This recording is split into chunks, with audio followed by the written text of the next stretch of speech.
Now guys, come back. Today's video, I'm going to show here about to help you to make money on the Trust Wallet.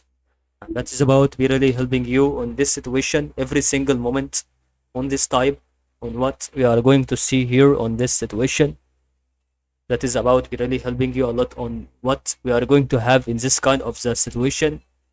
That is about be really helping you guys through that and how we can start to integrate through what we are going to see and how we can start to situate between the first statement and second statement of the making money on the Trust Wallet. So I'm going to tell you an example. So an example for the Bitcoin or Ethereum. So I'm going to take the Bitcoin, okay?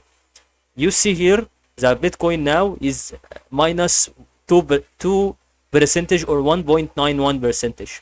So whenever it decreases, you know that you have a bank account or for example, Discover card account banking, and you start to deposit money for it to make it evaluated to make money from it. So that is going to be the same thing. It's called investment.